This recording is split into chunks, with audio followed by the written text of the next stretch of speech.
सकते हैं कि एक ही गांव दो देशों का हिस्सा हो सकता है। जी हां, भारत और म्यांमार के बीच में बसा है एक रहस्यमय गांव लोंगगार, जो भारत में भी है और म्यांमार में भी है। यहां के लोगों की सुबह भारत में होती है और शाम म्यांमार में। लेकिन क्या ये लोगों के लिए कुछ शर्तें, कुछ नियम बनाए हैं? ये लोग वोटिंग कहां पे करते हैं? इनका रहन सहन क्या, इसकी परंपरा थी? आज के वीडियो में सब जानने वाले हैं। नमस्कार दोस्तों, आप देख रहे हिडन स्टोरीज ऑफ इंडिया और आज हम जानने वाले हैं एक रहस्यमय गांव के बारे में जो दो देशों के बीच में बसा हुआ है। और इसमें रहस्यमय बात यह है कि इसका जो एक घर है वो दो देशों की बाउंड्री है, आधा घर भारत में, आधा घर म्यांमार में। और कहावत यह भी एक है कि यहाँ का जो मुखिया है उसको 60 पत्नियां और 50 से ज्यादा बच्चे हैं। क्या है सच्चाई? आज के वीडियो में सब जानने वाले हैं। दोस्तों, अपने भाई की ये रिक्वेस्ट है कि अगर आपने अभी तक हमारे चैनल को सब्सक्राइब नहीं किया है तो वीडियो चालू करने से पहले हमारे चैनल को एक सब्सक्राइब जरूर करिए। ये दिल से रिक्वेस्ट है, प्लीज। क्योंकि हम लाते हैं इतिहास की वो बातें जो शायद आपने सुनी नहीं हो, इसलिए ये अपने भाई की रिक्वेस्ट समझिए। लोंगवा गांव भारत के नागालैंड में स्थित है, लेकिन इसका आधा हिस्सा म्यांमार में है। यहां गांव के बीचों बीच से गुजरती है अंतरराष्ट्रीय सीमा रेखा। गांव में कुछ घर है भारत में तो कुछ घर है म्यांमार में। सवाल उठता है यहां की नागरिकता पर। यहां के जो लोग हैं वो ज्यादातर कोन्याक जनजाति के हैं जो दोनों देशों की नागरिकता का लाभ उठाते हैं। के लोगों के पास दोनों देशों की नागरिकता और सुविधाएं होती है। यह दुनिया का इकलौता गांव है जहां दोनों देशों की सुविधाएं संभव है। यह इतिहास और भूगोल दोनों का संगम देखने को मिलता है। गांव का प्रमुख अंग, जिसे अंग कहते हैं, उसका घर दोनों देशों में बटा हुआ है। एक दरवाजा भारत में खुलता है तो दूसरा म्यांमार में। कहा जाता है कि अंग के पास 60 बीवियां और 50 से ज्यादा बच्चे हैं। म्यांमार में भी प्रभावशाली माने जाते हैं और भारत में भी सम्मानित है।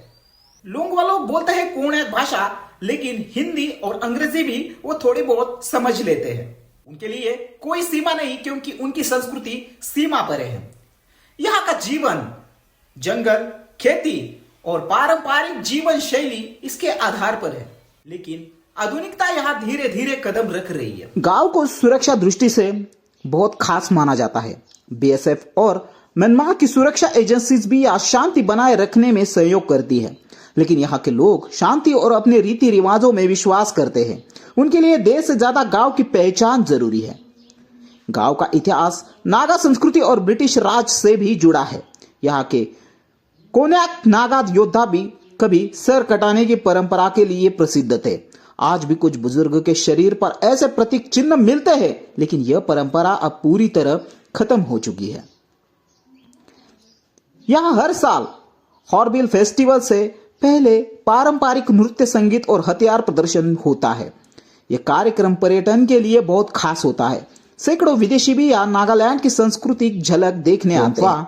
इस विरासत का जीवित उदाहरण है।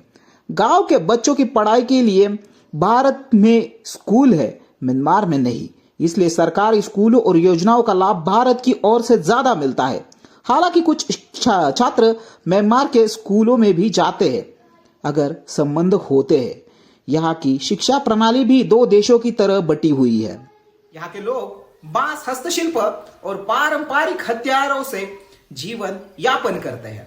आओ नामक पारंपरिक तलवार यहाँ आज भी बनाई जाती है। हथियारों का उपयोग केवल सांस्कृतिक प्रतीकों के रूप में किया जाता है।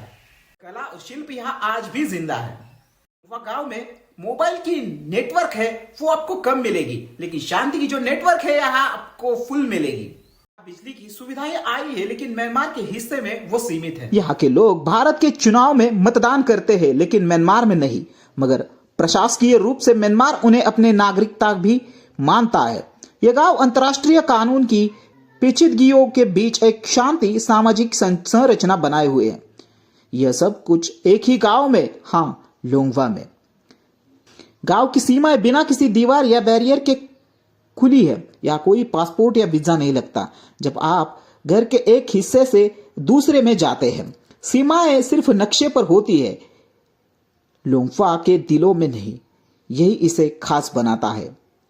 यहाँ की महिलाएं पारंपरिक परिधान पहनती है, जिन पर म्यांमार और नागा संस्कृति दोनों की छाप होती है।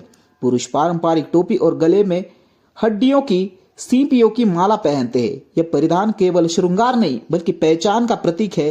हर वस्त्र में इतिहास छुपा है। बुजुर्ग आज भी कहते हैं हम एक गांव है, दो देशों में नहीं। के लिए भारत या म्यांमार कोई फर्क नहीं पड़ता, उनकी गांव ही उनके लिए पहचान है। लोंगवा, सीमाओं से परे। यही सोच दुनिया को सिखाती है इंसानियत ज्यादा जरूरी है।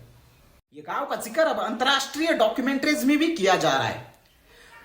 बहुत सारे बड़े चैनल यहां आकर इस गांव की जीवन शैली को कवर कर चुके हैं। अब यह गांव दुनिया के अनोखे सीमावर्ती गांवों की रेखाओं में गिना जाता है। भूगोल और संस्कृति तीनों का संगम यहां आपको देखने को मिलता है। यहाँ की युवा पीढ़ी आधुनिकता की ओर आगे बढ़ रही है, लेकिन अपने जड़ों से जुड़ी हुई है। वो इंस्टाग्राम पर एक्टिव है, लेकिन घर में लकड़ी पर चाय बनाकर। पुराने और नए भारत का अनुष्ठान मिश्रण है और हमको इस गांव से बहुत कुछ सीखना चाहिए। यह शादी, ताज, त्योहार और मृत्यु में भी सभी पारंपरिक तरीकों से होते हैं। यह शादी भी भारत और म्यांमार के रिवाजों से मेल खाते हैं। यही नहीं, यहाँ की जो परंपरा है वो भारत और म्यांमार की परंपराओं का अब भी जीवंत उदाहरण ये देती है। यहाँ का हर उत्सव एक कहानी सुनाता है और मैंने आपको बोला था वीडियो की स्टार्टिंग में कि मैं एक लोक कथा जरूर शेयर करना चाहूंगा आपसे। तो दोस्तों, लोक कथा ये थी, गांव में एक भगवान का वरदान था, ये गांव दो देशों में बंट सके और गांव में अमन बनाए रखें। ये गांव विभाजन नहीं, संयोजन का प्रतीक है। लोग आज भी इसे मानते हैं। ये गांव हमें याद दिलाता है कि सीमाएं नक्शे में होती है, दिल में नहीं।